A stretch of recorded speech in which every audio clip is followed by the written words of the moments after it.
নমস্কার আপনাদের সবাইকে। আমাদের রোড ট্রিপে আপনাদের সকলকে স্বাগত।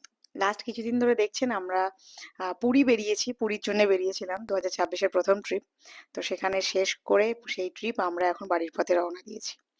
আর কোথাও আসার সময় যতটা ফ্রেশ থাকি মানসিকভাবে, শারীরিকভাবে, যাওয়ার সময় ততটাই বিধ্বস্ত থাকি। মনে হয় যে এই রাস্তা যেন তাড়াতাড়ি শেষ হয়ে গিয়ে বাড়িতে চলে যাই। আবার কখনো, কখনো মনে হয় রাস্তা যেন চলতেই থাকুক, চলতেই থাকুক। আম এবং আরেকটা ট্রিপে চলে যাই। তো এই বলতে, বলতে আমি একটু গোপালকে বার করলাম। আচ্ছা, আপনারা যারা জানেন না তাদের জন্য বলে দিই, আমার গোপাল আছে এবং আমি গোপালকে সব জায়গাতেই নিয়ে যাই। মানে এট লিস্ট বাড়িতে যখন কেউ না কেউ থাকে তখন হয়তো রেখে দিয়ে যাই। কিন্তু অন্য সময় গোপাল আমাদের সঙ্গেই যায়।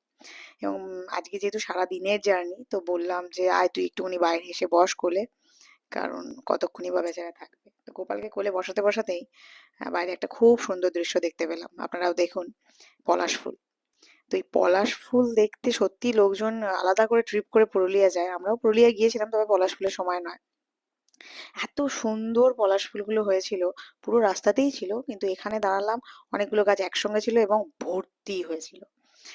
আর ২-৪ টে পেরেও ছিলাম, আমার হাতের নাগালের মধ্যে যতটা আসে, আমার হাইটে যতটা আমি পারতে পারি। তো এবং তখন ছিল সূর্যাস্তের অলমোস্ট, মানে সূর্য ডুববে ডুববে এরকম একটা ব্যাপার। দেখতেই পাচ্ছেন তার মধ্যে পলাশ ফুলগুলোকে মানে জাস্ট মানে অভাবনীয় দেখতে লাগছিল। তো দু একটা যেগুলো পারতে পারলাম সেগুলো পারলাম। এত সুন্দর পুরো সেই টিয়া পাখির ঠোঁটটি লালের মতন একটা পলাশ ফুলগুলো। গাছ ভরে আছে, লাল হয়ে আছে।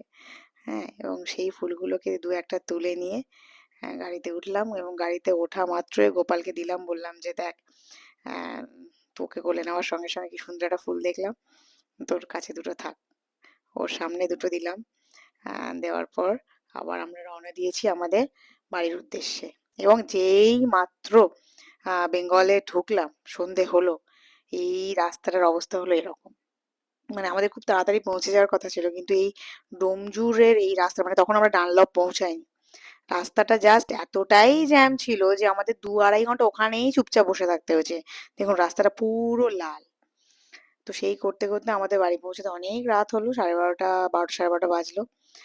আর এই গাড়ি স্টপ করেছি, স্টপ করে আমাদের যাত্রা শেষ